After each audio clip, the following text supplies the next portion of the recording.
I'm one of the few Americans that actually met Ayatollah Khamenei, Iran's supreme leader, in person in Tehran. Of course, he was killed in the airstrike on Saturday, and that has prompted my memory of that meeting. And here's what I learned. At the time, back in August 2012, I was the UN Undersecretary General for Political Affairs. That meant I was the chief foreign policy advisor and note-taker for then UN Secretary General Ban Ki-moon, who had a closed-door meeting in Tehran with Khamenei that was frankly bizarre. I had just retired from the U.S. Foreign Service, where my focus was heavily on mitigating Iran's dangerous regional role. So meeting Khamenei in person was a surreal experience. Secretary General Ban Ki-moon and we stepped into his modest inner office. He gave me a quick, polite nod as we sat down.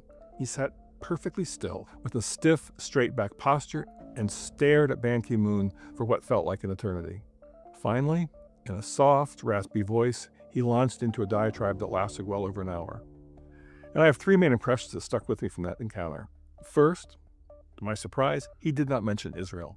He was totally fixated in his monologue on the United States, which showcased his profound paranoia, his singular hostile focus, his basic obsession with the United States.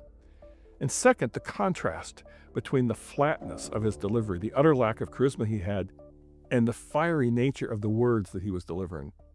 And then third, and most significantly, was he had a fundamental misunderstanding of America's complexity and strengths.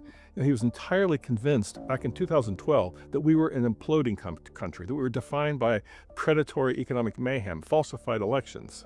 Now, ultimately, his death concludes the reign of a man who for 37 years directed a brutal system fueled by unrelenting hostility toward the United States. So what happens now is not clear, but I think that there is more resilience in the system that he's built in than we would like.